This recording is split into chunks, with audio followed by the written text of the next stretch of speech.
नमस्कार दोस्तों, आज मैं आपको पूर्णमासी व्रत की कथा सुनाने जा रही हूँ। पूर्णिमा का व्रत किसी भी महीने की पूर्णिमा से प्रारंभ किया जा सकता है, परंतु अगहन मास की पूर्णिमा इसके लिए सर्वोत्तम है। व्रत के दिन व्रती को स्नान आदि कार्यों से निवृत्त होकर किसी पवित्र स्थान में केले का मंडप बनाकर शिव पार्वती की प्रतिमा स्थापित करनी चाहिए। नवीन वस्त्र धारण कर पूर्व मुख होकर संकल्प करें तथा गणेश जी की पूजा करें। वरुण आदि देवताओं का पूजन करके कलश पूजन करें। तदंतर षोडशोपचार विधि से शिव पार्वती की पूजा करें। अंत में आरती करके पुष्पांजलि दें। धनेश्वर ब्राह्मण की कथा। द्वापर युग में एक बार यशोदा जी ने श्री कृष्ण से पूछा, हे कृष्ण, तुम संपूर्ण विश्व के उत्पादक, पोषक तथा संहारक हो। मुझे कोई ऐसा व्रत बताओ जो सभी मनोरथों को पूर्ण करने वाला हो। श्री कृष्ण ने कहा, हे माता, सौभाग्य की प्राप्ति के लिए मैं तुम्हें पूर्णिमा व्रत बतलाता हूँ। इसे 32 पूर्णिमाओं तक करना चाहिए। इसके करने से संपत्ति एवं सौभाग्य की वृद्धि होती है। यशोदा जी ने पूछा कि इस व्रत को मृत्यु लोक में किसने किया था। श्री कृष्ण जी ने कहा, कार्तिका नामक नगरी में चंद्रहास नामक राजा राज्य करता था। उसी नगर में धनेश्वर नामक एक ब्राह्मण रहता था। उसकी पत्नी रूपवती बहुत ही सुशीला थी। उस ब्राह्मण को कोई संतान न रहने से वह बहुत दुखी रहा करता था। एक बार उस नगर में एक तपस्वी योगी आया और वह वहां उस ब्राह्मण के घर के अतिरिक्त सभी घरों से भिक्षा लेकर निवास करने लगा। इन सब बातों की जानकारी धनेश्वर को हो गई। अपना अपमान समझकर वह उस तपस्वी के पास जाकर बोला, हे महात्मन, आप सभी घरों से भिक्षा लेते हैं किंतु मेरे घर से नहीं, इसका क्या कारण है।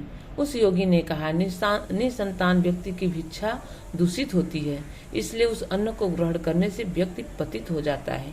योगी की बात से धनेश्वर अत्यंत दुखी होकर उनके पैरों पर गिर पड़ा और बोला, महाराज, आप सर्वज्ञ हैं, मुझे पुत्र प्राप्ति का उपाय बतलाइए। धनेश्वर की प्रार्थना सुनकर योगी ने कहा, तुम चंडी की आराधना करो, तुम्हारी कामना पूर्ण होगी। धनेश्वर ने घर आकर सारा वृत्तांत अपनी पत्नी को सुनाया और स्वयं तपस्या करने के लिए वन में चला गया। वन में उपवास पूर्वक उसने चंडी की आराधना की। भगवती ने उसे 16वें दिन स्वप्न दिया, धनेश्वर, तुम्हें पुत्र होगा, परंतु 16 वर्ष की आयु में ही उसकी मृत्यु हो जाएगी। यदि तुम पत्नी के सहित 32 पूर्णिमाओं का व्रत करोगे तो वह दीर्घायु हो जाएगा। तुम अपनी शक्ति के अनुसार आटे का दीपक जलाकर शिव जी की पूजा 32 पूर्णिमाओं तक करना। प्रातःकाल इस स्थान के पास ही तुम्हें एक आम का वृक्ष दिखाई पड़ेगा। तुम उस पर चढ़कर एक फल तोड़ लेना और शीघ्र ही अपने घर को चले जाना। अपनी पत्नी से कहना कि वह उस फल को ऋतु स्नान के पश्चात खा ले।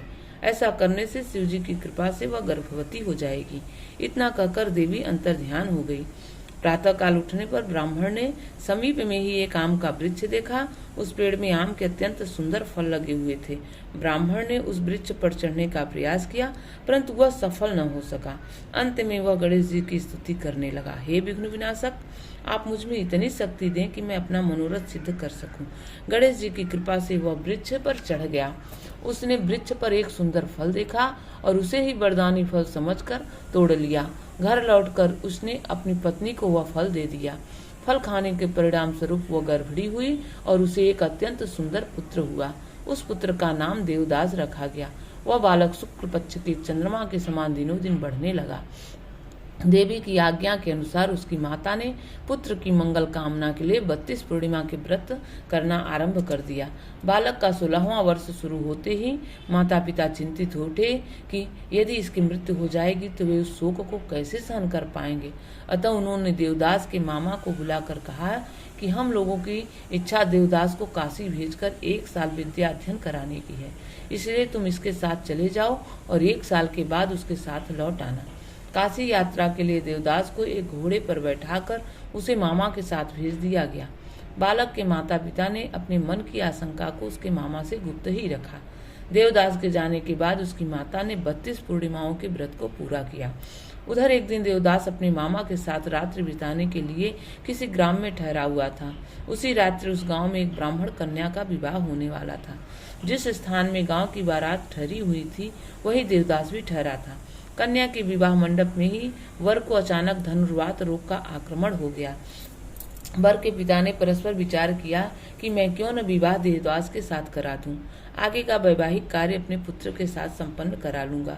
यदि अभी से यह भेद कन्या पक्ष में खुल जाएगा तो बारात वापस लौटानी पड़ेगी।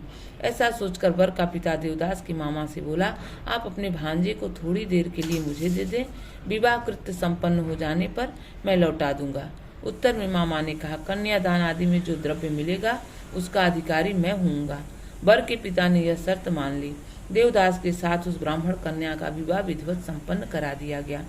विवाहोपरांत वह उस विवाहित कन्या के साथ भोजन न कर सका। उसने अपने मन में सोचा, अब यह न जाने किसकी पत्नी बनेगी, और तभी उसके नेत्रों में आंसू छलक आए।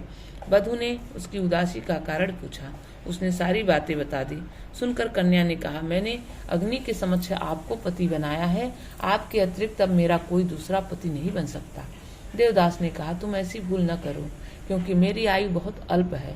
मेरे न रहने पर फिर तुम्हारी क्या गति होगी। परंतु वह दृढ़ प्रतिज्ञ कन्या बोली, मुझे चिंता नहीं है, जो आपकी गति होगी वही मेरी भी होगी। हे स्वामिन, आप उठकर भोजन कीजिए। कन्या की बात सुनकर देवदास ने भोजन किया और रात भर उसी के कमरे में रहा। प्रातः काल देवदास ने 3 नगों से निर्मित एक अंगूठी और रुमाल अपनी पत्नी को दिया और उससे बोला, इसे तुम मेरी निशानी जानकर अपने पास रखना, और मेरे जीवन मरण का हाल जानने के लिए तुम एक पुष्प वाटिका बनाओ। उसमें सुगंधित 9 मल्लिका लगाकर प्रतिदिन सिंचन करो। जिस दिन मेरा शरीरांत हो जाएगा उस दिन ये फूल सूख जाएंगे। पुष्पों के हरे भरे होने पर जीवन का प्रतीक समझना चाहिए। इस प्रकार समझाकर वह चला गया।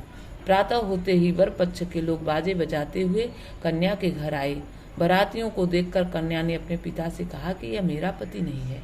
यदि यह वर रात्रि में मिले आभूषणों आदि को दिखावे और मेरे साथ हुई गुप्त बातों को बतावे तो इसे प्रमाणिक समझिए, अन्यथा यह बनावटी है।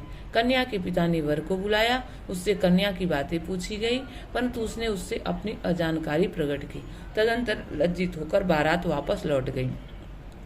श्री कृष्ण जी ने कहा, हे माता, कुछ समय के पश्चात काल द्वारा प्रेरित सर्प रात्रि में देवदास को डसने के लिए आया, परंतु उसकी मां ने पहले ही पूर्णिमा का व्रत कर रखा था, इसलिए वह साप देवदास को डसने में असमर्थ रहा। तदंतर स्वयं यमराज आकर उसके प्राणों को निकालने लगे, जिसके फलस्वरूप देवदास मूर्छित होकर भूमि पर गिर पड़ा। दैव योग से उसी समय महापार्वती जी के साथ शंकर जी आ गए। देवदास को मूर्छित अवस्था में देखकर पार्वती जी ने शिव जी से कहा कि हे महाराज, इसकी माता ने 32 पूर्णिमा का व्रत किया है, अतः आप इसे प्राणदान दें। पार्वती जी के अनुरोध से शिव जी ने उसे प्राणदान दे दिया, जिससे वह बालक स्वस्थ होकर उठ बैठा। उधर देवदास की पत्नी उसके काल की प्रतीक्षा में रहा करती थी। जब उसकी वाटिका के पुष्प मुरझा गए तो उसे महान आश्चर्य हुआ, किंतु थोड़ी देर के बाद ही वे पुष्प पुनः खिल उठे, जिससे उसने पति के जीवित रहने का प्रमाण पा लिया। देवदास की पत्नी ने अपने पिता से कहा, पिताजी, मेरे पति जीवित हैं, आप उनकी खोज कराइए। 16वां वर्ष बीत जाने पर देवदास ने अपने मामा के साथ काशी छोड़कर घर के लिए प्रस्थान किया। देवदास के ससुर उसकी खोज में जाने ही वाले थे कि देवदास अपने मामा के साथ वहां आ पहुंचा। ससुर प्रसन्नता के साथ उन दोनों को अपने घर ले आया। वहां उपस्थित सभी नगरवासियों ने देवदास के साथ विवाह होने की बातों का समर्थन किया। देवदास को देखते ही कन्या ने पहचान लिया। कुछ दिन बाद देवदास अपने मामा और पत्नी के साथ अपने घर को दहेज लेकर चला गया। ग्रामवासियों ने देवदास के आने की खबर उसके माता पिता को दी। थोड़ी देर में ही देवदास ने आकर सबको प्रणाम किया। माता पिता ने पुत्रवधू को हृदय से लगा लिया। धनेश्वर ने बहुत बड़ा उत्सव किया और ब्राह्मणों को दान दक्षिणा देकर संतुष्ट किया। श्री कृष्ण जी ने कहा कि इस प्रकार 32 पूर्णिमा व्रत के प्रभाव से धनेश्वर